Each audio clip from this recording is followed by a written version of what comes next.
Everything you're about to hear is for education and entertainment purposes only. Whilst we are licensed, we're not aware of your personal financial circumstances. Any advice is general advice. Equity Mates operates under Australian Financial Services Licence 540697.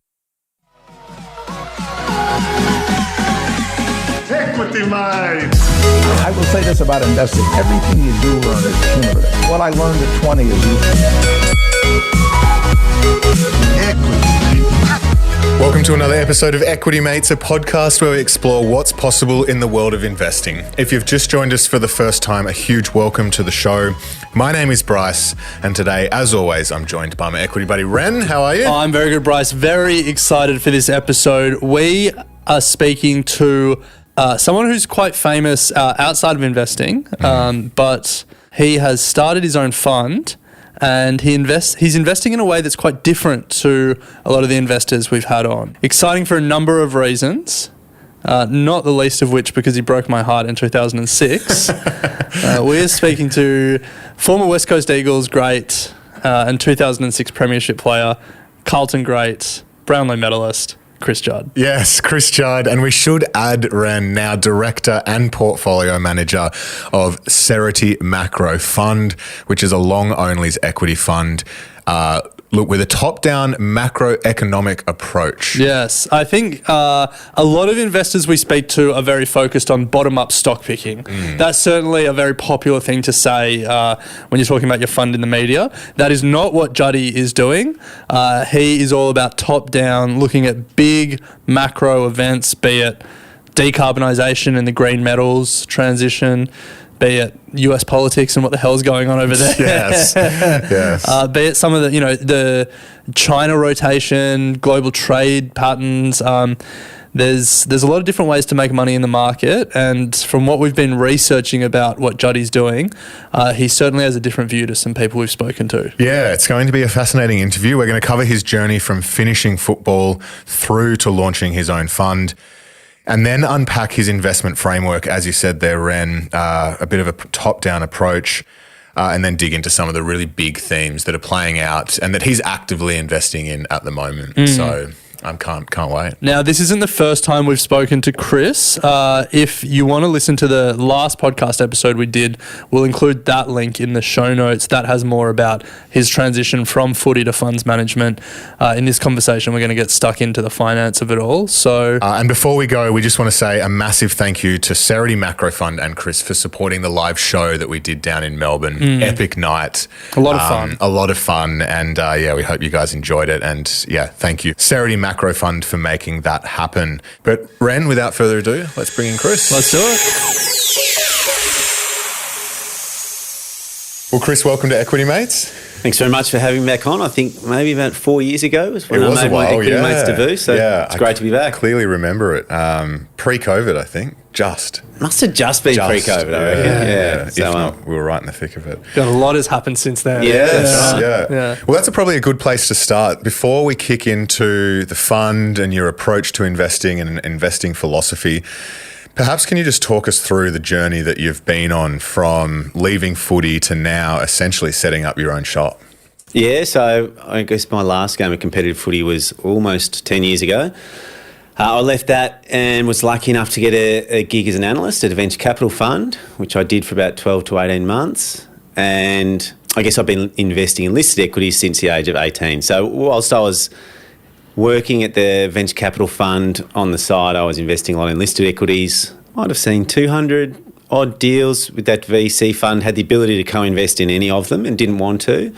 But at the same time, I was finding lots of listed stuff that I was buying and investing in and doing well with. And then after a while, it just made sense to spend my time looking at deals that I really wanted to invest in, as opposed to other deals which suited different investors but just weren't stuff that appealed to me. So at that point, became a full-time private investor, did some AFL media on the side to help with cash flow, and had been doing that up until 13 months ago when decided to launch the Cerutty Macro Fund. Nice.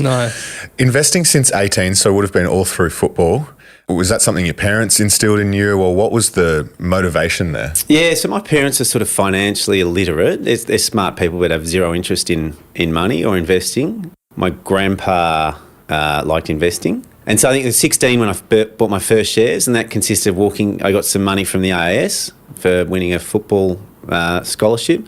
And me and the old man walked down to the news agency. We bought a shares magazine. Nice. flicked through the different ideas.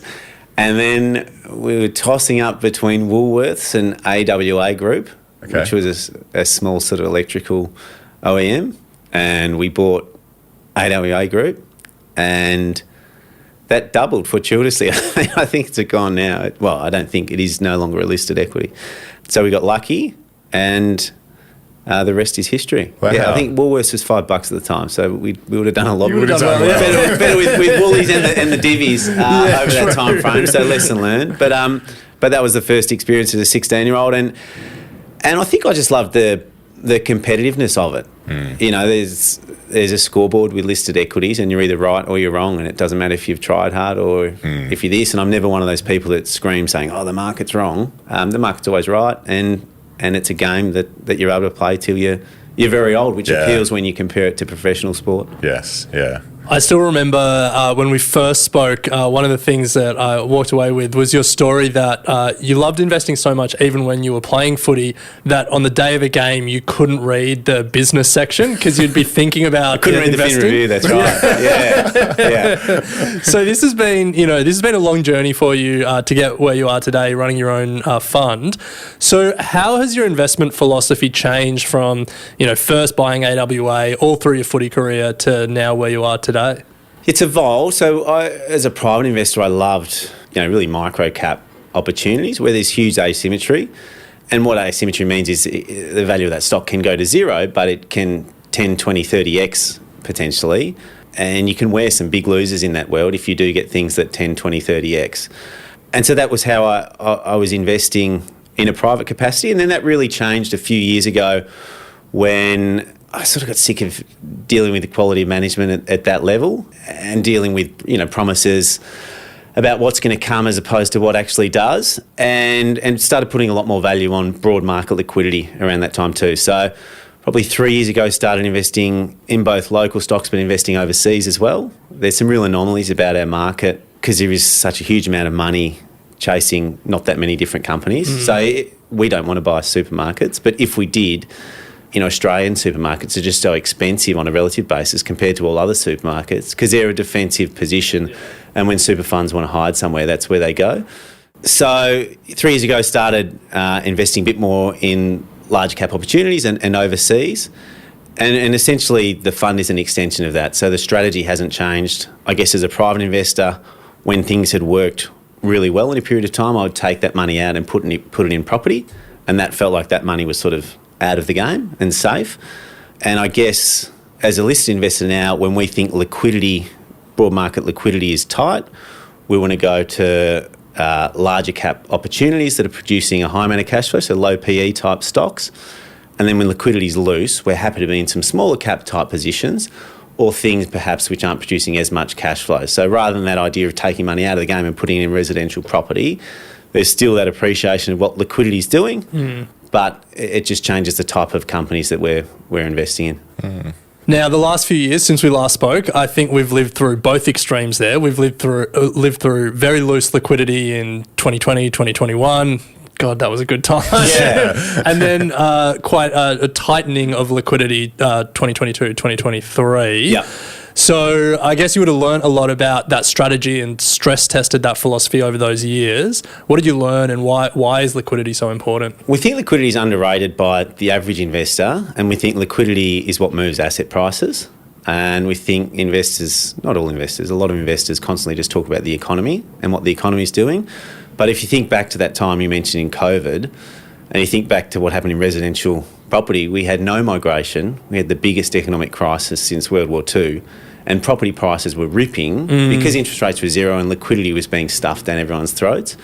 And we think that's important for investors to come back and remind themselves when they're reading stories about the economy being soft, because a soft economy opens up chances for increased liquidity because inflation is often less of a concern when the economy is softening. So if we look at the US at the minute, we think the liquidity environment is quite conducive to asset prices, but we think the economy looks like it's softening. and we're clear to delineate between the two. So liquidity is one of the, I guess, pillars that make up your investment philosophy or approach at Cerutty Macro, but obviously macro thematics more broadly and the business cycle are the other sort of two pillars. So can you talk us through those? Yeah, and it might just be worth elaborating on liquidity for a second, because to a lot of people that might mean to them how many shares are being traded in the screen. But for us, it's that central bank liquidity that's really important. The most basic measure that a lot of people use is the central bank balance sheet minus the RRP and the TGA, which is the US's checking account. So people can go and Google what that stuff is, but it's that sort of liquidity that we take most notice of, not so much how many shares are being traded in the screen. In terms of a macro level, whilst we're a macro fund, we only invest in listed equities. Generally, a macro fund invests in foreign exchange or direct commodities, or with leverage bets. We don't use any leverage, and we're long only in equity. So the name can be a bit misleading, but essentially what it means is our ideas come from top down as opposed to bottom up. We like that for a couple of reasons, because it's easier for companies to do well when they've got a tailwind, and it's also not how most funds and people invest in Australia. And we like to be doing things differently because we hope that our returns are going to be different.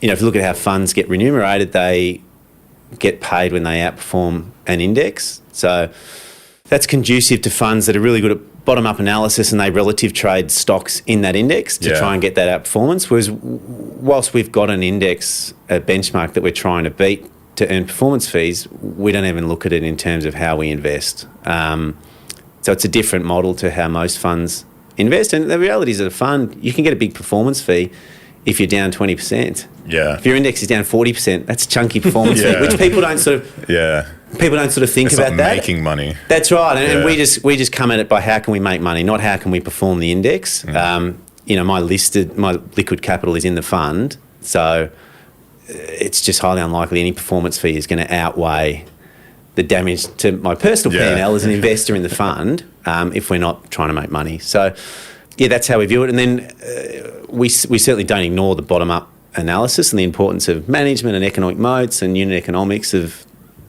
the product or service that company's trying to sell. But we very much start with a top-down framework. I really appreciate this because we speak to a lot of investors here, and we certainly sense trends over time. And I think right now a lot of investors are bottom-up stock pickers, they're growth at reasonable prices. You sort of hear those tropes. Quality. Yeah, quality. Yeah. And there's nothing wrong with that, but it's just a crowded place to be an investor now. And so I like that you are coming in here with a differentiated view of the world and a differentiated way to make money compared to a lot of investors we're speaking to. I think a lot of people listening will want your take on where we are now in the business cycle and where liquidity is and where it's going. But before we get into the specifics of today, I still want to, keep it general. Macro trends, the business cycle, and liquidity. Why just those three sort of pillars? Was there anything else that you've looked at, you've incorporated, you found it didn't really move the needle as much? And I guess, how do those three things sit together as well? I don't think there's one way I don't think the way we invest is the best way. I just think it's the best way for us and for me personally. And, there'll be some guys that are great at maths that are suited to algo trading. There'll be some guys that are, actuaries or accountants, and they're much better suited to bottom-up analysis. I guess I just noted when, I became a full-time investor and I had a full day with no meetings and I could read macroeconomic research. I could do that for 6 or 7 hours at a time and feel energised going home. And that was just a really good clue. This was a good place for me to fish because it suited my personality. It didn't feel like work. It gave me a way of explaining what was going on in the world. And I think, that was how football felt for a large chunk of my time. It didn't feel like a job. It just felt like an extension of how I wanted to live. And so if you're lucky enough to find that, and that's really hard to find, I just think it makes sense to listen to it. So that's where it came to me. And in terms of why, I guess, macro liquidity and then bottom up, I just guess that's just what's worked for me. It's just sort of that muscle memory. You look back and you make a trade, you execute it, you review, and over time the things that have worked have been things with a really strong macro tailwind. We've all lived through an environment where liquidity is ripping and when liquidity is tight. We all lived through post-COVID when money supply went negative in the US and what that felt like. And it was hard to make money. You know, we were all smug post-COVID and giving advice and, you know. We all gave a bit of a the market's good when investors are giving advice on stoicism and, you know, philosophy because making money in markets has just become too easy. So the stoicism advice has sort of gone and everyone's back to grinding, trying to make money in markets. But that liquidity is just such an obvious thing. And even if you look at, you know, listed equities generally go up 7 or 8% a year. Money supply generally increases 7 or 8% a year. Our view is that the equities haven't gone up. The thing measuring them has gone down by 7% a year. And we think that is really underappreciated. Even when people talk about the doomsday scenario of the Great Depression in the US and equities dropped 90%, they didn't drop 90% against the US dollar being debased. They dropped 90% against gold. Right? And I think that's what gets missed. You know, we're in a very different environment now. We've got huge deflationary forces in tech. We don't always see it flow through to the economy because there's a huge debasement of currency, and you don't generally see that in cross-currency scenarios because everyone's doing it. Yeah. But we're starting to see it in gold. We've obviously seen it in Bitcoin. We've sort of felt that in house prices and how they've moved, you know, compared to people's wages and population growth. So there are clues there if you're looking closely enough, but everyone still just focuses on the price of the asset. Not many investors focus on what's happening with the denominator. That's a good point.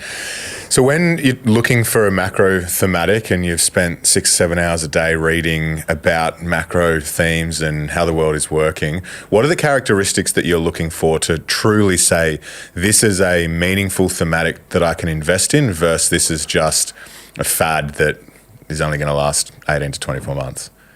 Look, I think the difference between a fad that's a bubble and something that's meaningful is how much value that product or service is creating for the people using it. And in terms of macro trends, they're generally long-term secular trends that are going to last longer than a couple of economic cycles.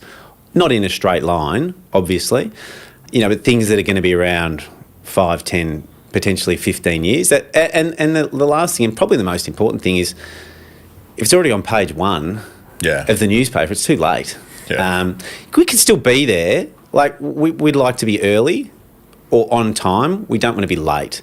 So copper's a bit of an example. We've got a small amount of copper exposure. We quite like copper. I haven't met a fund manager in years that doesn't like copper. So we don't want that to be one of our biggest positions because everyone loves it. Everyone can see not only is it used for EVs, but it's used for renewable energy, it's used for data centres, it's used for the electrification of everything. And supply appears to be constrained. Everyone's there. So we're happy to still play there a bit, but the positions we're most excited about are ones where we think there's a long-term secular trend that, you know, I think Kevin Muir puts it is on page 17 today and on its way to page 1 tomorrow. Yeah, right. Well, talking about what you're excited about, when we came and sat down this morning to get started, you mentioned that the JD Vance appointment was interesting, and we said, hold that thought, we need to be recording this. So tell us why that's an interesting one for you from an investment point of view. So this may take a while, but we've got a bit of time. But let's go back to 2022 when you had $300 billion worth of Russian FX reserves sanctioned by the US. This was a huge event, which probably not a heap of people, you know, in the street will be talking about. But keep in mind that the Nazis didn't get their foreign FX reserves or their government bonds sanctioned in World War II. So that's how significant this was. And since that time, we've seen central banks of foreign governments buy more and more gold and use that as a place to store their reserve assets rather than storing their reserve surpluses in US government bonds, which has been how the world's operated since the 70s. A lot of people just view that as that was a real mistake from the US because people would sell off their bonds and it would be harder for the government to fund their deficits.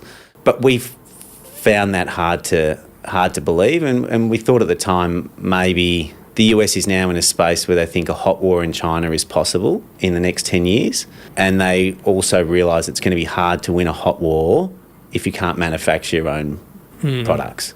So we've seen the capex cycle in the US tick up off a really small base, but that industrial manufacturing capacity isn't going to get anywhere if the US dollar is too high because no one's going to be able to buy those products. There's not going to be an export market for them. And when you listen to JD Vance and some of his questioning of Jerome Powell, he hits home on this point and seems to be acutely aware. And you go back to, the lessons of World War II. It was really the manufacturing capacity is what wins hot wars. And let's hope this never happens. But it's much less likely to happen if the US is prepared. And so I think JD Vance is aware of how vulnerable the US is if they don't have their own manufacturing capacity, which means he's going to work very hard to weaken the US dollar.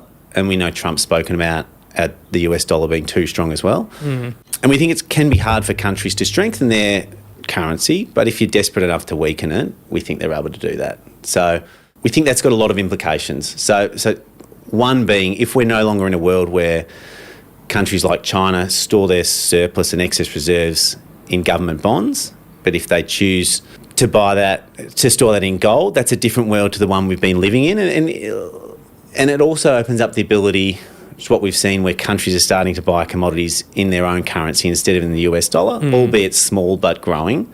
What that also means is you can buy more commodities. If let's say you're India, you can buy more commodities because the reason you have those bonds is so that the currency can't get away from you when you're buying commodities in USD. So we think it's very bullish for commodities, that softening US dollar environment. It's potentially bullish for US manufacturing, but those equities are going to be measured in USD, so that's a tough place to be. But things like the yen, US dollar valuation gap, where the yen's at close to 160, is wildly high, and you think there's a potential snapback in those sort of currencies. Before we start talking about the implications, let's just talk about the how, because the death of the US dollar has been called before. And we're not calling that at all. Yeah, we just think it's a softening. And also, I don't think it's not what the trade gets done in that's important. It's where the money is stored afterwards.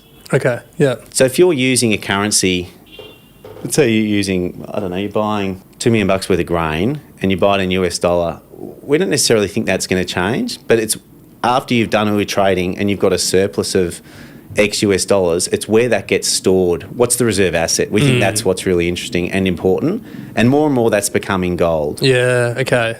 Interesting. And so then you've got to look at, well, how are they going to fund these deficits? They've got 7% deficits of GDP.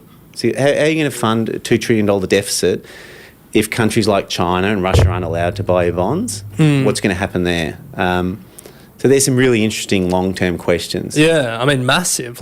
Structurally for the US economy is massive. Huge. Yeah. Huge.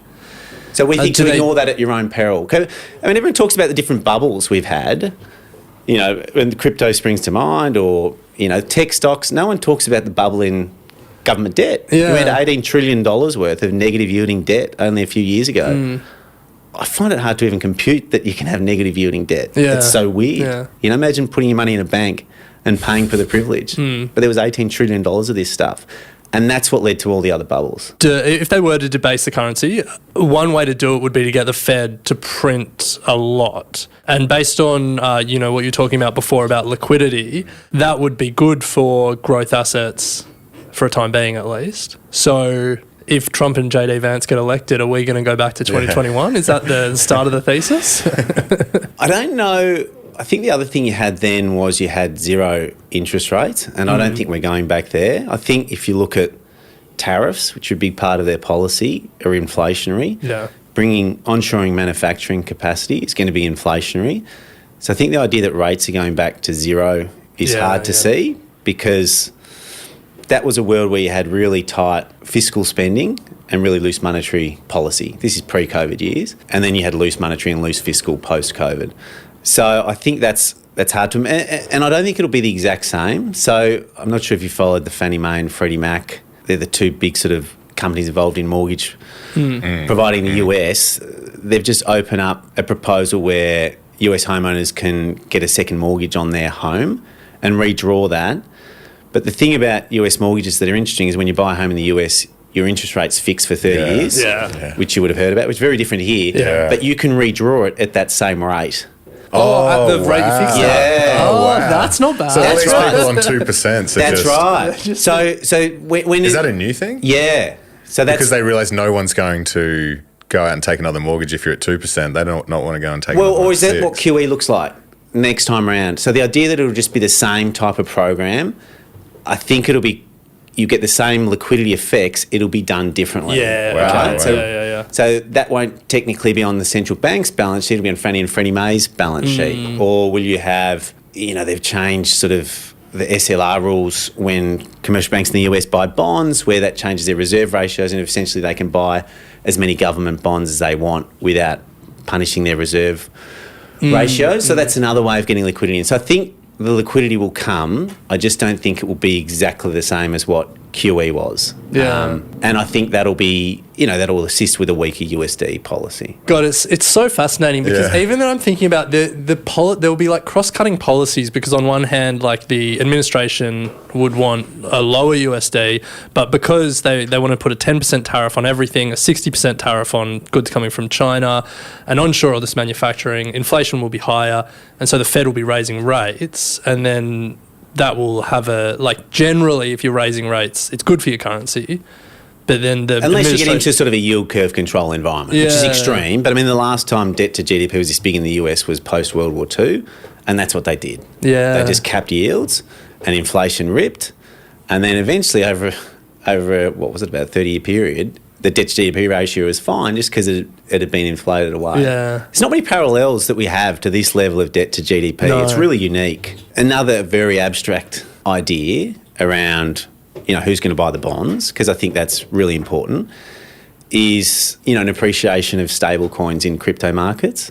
And I'm not a crypto guy at all, but it is starting to overlap when you look at JD Vance's history with crypto. And generally people just look at sort of Bitcoin or shitcoins in crypto, but I think stable coins are the really important thing for people to understand. Do you guys understand? Are you familiar with stable coins? Oh, where it's a little bit, like Tether and stuff like that. Yeah, so stable coin should mirror US dollar stable coin, should mirror US dollar 1-to-1. So when you buy, let's say you want to buy some crypto, first step is you invest $1,000 in a stable coin, then you use that to buy your crypto. That stablecoin company invests that $1,000 in short-term US government debt. Right, and that's how they make their money. If short-term US government debt is yielding 5%, like it currently is, they're making a huge amount of money. But they're now, I think, the 10th biggest buyer of US government debt. Really? Wow. The stable coins? Yeah. So if that gets big enough, the answer to who's going to buy the debt, right? Who's going to buy it? If China's not buying it, if Russia's not allowed to buy it, Saudis don't want to buy it. They're buying soccer teams because the currency's being debased. Crypto guys. If Bitcoin, if that market gets big enough, and meaning the stable coin gets big enough to service that, there's your new buyer of US government debt. And when you think back to the parallels of the oil market, there's transcripts of Saudi oil ministers in the 70s when the oil price was starting to rip. And one of the ministers was saying to the other, we can't do this, the Americans will come to war if we, 4x the price of oil. And the other one writes back and says, no, Kissinger's the one that told us to do it. Because what America needed is they needed the profits of the Saudis to be big enough that they could recycle that into US government debt so that the US could continue to run deficits.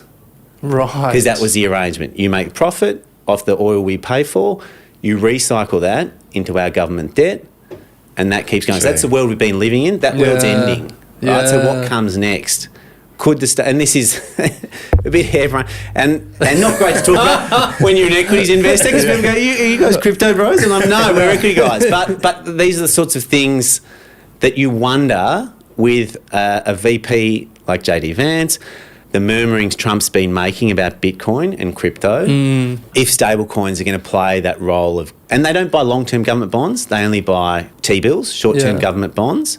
But if you look at where most of the issuance is going now in the US, it's going to T-bills. It's not going to longer-term debt. So there's some food for thought. So are you making active investment decisions at the moment on the assumption that Trump gets in? Yes.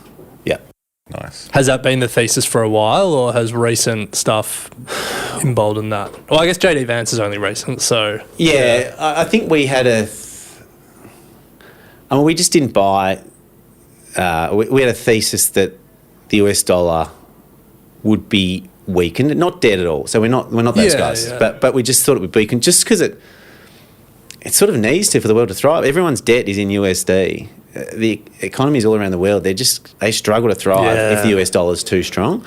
So that was part of the thesis, and then it's been strengthened by the fact that it looks like Trump's going to win, and JD Vance has sort of been a part of that too. So it hasn't changed dramatically. We were sort of positioned for that world anyway, but noticing the rotation out of NASDAQ and the Mag 7 into the Russell 2000 and the smaller stocks in the US, we feel that's significant. Does the thesis long-term change if Trump doesn't win? Like, by some of those overtures, like Biden's been trying to onshore manufacturing, the idea that, they're preparing for a potential conflict with China, like those things don't change who's in power. Does the thesis change in a big way? Not really. I mean, the thing that we're really anchoring on is that 122% debt to GDP in the US. That's the big thing that's got to be solved. Yeah. And so we're making bets largely based around that and what options you have when you couple that with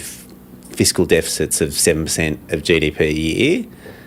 What world can work in that environment? That's sort of what we're looking at. Yeah. So that's more important to us. If the debt was at 70% of GDP in the US, then that would cause us to rethink what we're doing. Yeah. More so than Biden or Trump. We don't think there's a lot of options here. And when you've got that much debt, deflation's terrifying. And to have these deficits when the stock market's at all-time highs in the US, property market's at all-time highs, unemployment's, 4%? That's as good as it gets. There's such a huge amount of their tax receipts rely on capital gains to still be pumping out 7% deficits, which is just unprecedented outside of world wars. We think that's significant. So what's your time horizon when you're looking at investing in equities when some of these trends, macro trends, these aren't going to unfold in the next 6 months? This is big structural macro. What's your time horizon? Generally thinking 18 months to 3 years. Okay. But we hate holding things that we look at that we feel are expensive. Yeah. So if we were to buy something that we really liked on a long-term macro trend, we might have met management a couple of times, we love what the company's doing, and the company were to double in 2 days' time, and we think it's now, 30% overvalued, we'd start trimming, even though we still love it. So we just try and be really disciplined about that, which can be annoying because there's just companies and management teams you just think are stars. But if they get too expensive, we just try and be disciplined to trim and or sell. So we're not collectors of positions. Makes sense.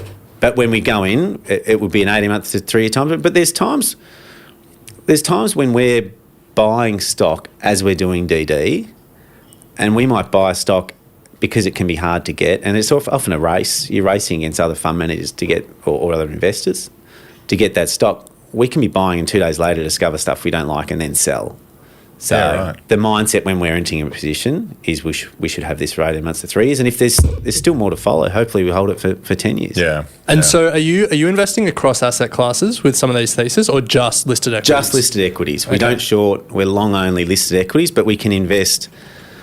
We can invest anywhere in the world, but we're essentially an Australian-focused fund. It's just if we like a theme and we can't express it here, we'll go overseas. So, big cap copper, we didn't like Sandfire, so we initially expressed that idea in Canada. But if there's a big cap copper stock here that was sort of comparable to the one we liked, or the three we liked when we first started that position, then we would have expressed that in Australia. I think these examples are great to really bring what you're trying to do to life. The US example we spoke about, the copper example.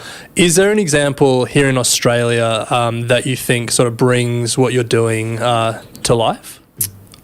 Some of our positions say, call it CapEx in data centres. So we didn't buy NVIDIA or Microsoft, even though we think AI on a really long time frame we think will be significant. I think it's probably gotten ahead of itself in the short term, but that the amount of money dedicated to data centre CapEx can't be denied. That's just enormous. So we've got a position we like on a service provider for that build-out that's done really well, which is sort of a long-term secular macro theme, and that company was just trading at a very cheap multiple when we entered because it was largely viewed as a company without an economic moat. But there's not that many companies sophisticated enough to service those big data centre providers and the CapEx they need. Underinvestment in oil is another thesis we like. It wasn't long ago the world thought EVs were going to take over all transportation, and there was a general won't say misunderstanding, maybe underappreciation of how ubiquitous oil is in all sorts of products, not just transportation. So that was out of favour for a while. We like that. Even things like, super fund flows is a really predictable long-term secular trend in this country. You know where they are today. You're only going to be huge tomorrow. Yeah. And companies that are able to benefit from that, or even, our immigration numbers are huge and cost of living is high. Two parents need to work. Some of those childcare providers, their ability to pass on costs to consumers, because essentially the cost increase gets paid by the government, and not funding that increased cost from the government is a vote loser. So there's just sort of some basic businesses that, not all the trends are sexy sort of EVs taking over the world. Some of them are just quite simple and obvious, like super fund flows or net migration flows in Australia. I love that. One thing that we've certainly learnt over our time at Equity Mates is that some of these trends just last a lot longer than we think. And a common question we get is, have I missed this? Have I missed this? But like a lot of the things you're talking about there are, you can realise them in a 3 to 5 year time horizon, but they're multi-decade trends, a lot of them. I think what's also worth noting is generally have leadership in equities of sort of 10-year blocks around about. And those 10-year blocks, this is Louis Vincent Gave's view, that the themes are either not enough to go round, so eras of scarcity, when there's, I think the 70s where there was strong growth, a lot of money supply, not enough commodities to go around, big commodity bull market. New geography, so I think Japan in the 80s or 90s, it was going to take over the world. Or new technology. It's generally one of those three things. It's very rare for that leadership to happen for 20 years. It hasn't really happened before. Maybe it'll happen, but unlikely, at least in our view. You had new geography, not enough to go around, was China, right? That was sort of a bit of a hybrid. That was BHP was flying in the early 2000s, Chinese banks were flying. These were the 10 biggest companies in the world. Then you had new technology, and that's what we've had, and that's been a really strong long-term trend. Some technologists say, well, that's just going to keep going forever. We take the view there's going to be new leadership, and the new geography for us, if there was going to be one, would probably be India, but we think it's much more likely the new leaders will be in that theme of not enough to go around. Okay. Because ESG has been wildly restrictive to producing commodities we need to live. Demographics have been an interesting one where people consume less when they get older, but there's also fewer people to work at the minute, because you tell people they're a chance to die of a mysterious virus, all of a sudden they decide they want to retire as soon as they can and not wait till they're 65. So a lot of the workforce has been taken out of the system.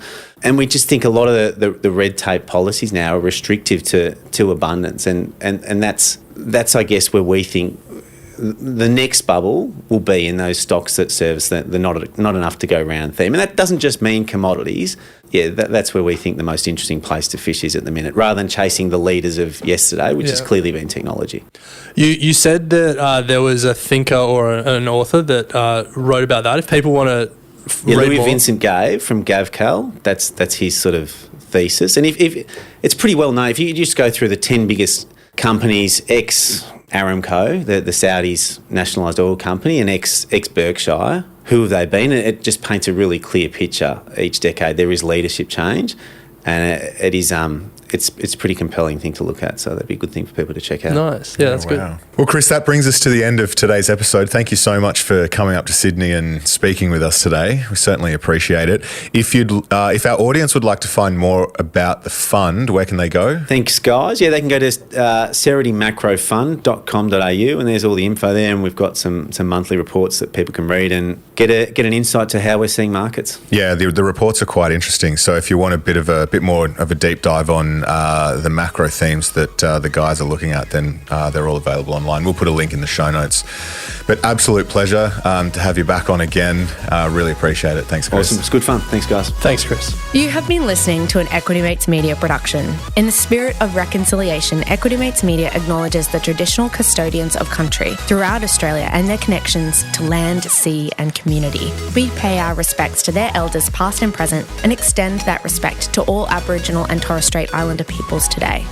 This podcast is intended for education and entertainment purposes. Any advice is general advice only and has not taken into account your personal financial circumstances, needs, or objectives. Before acting on general advice, you should consider if it is relevant to your needs and read the relevant product disclosure statement. And if you're unsure, please speak to a financial professional. The hosts of this podcast and their guests may have positions in the companies mentioned. Equity Mates Media operates under an Australian Financial Services Licence 540697.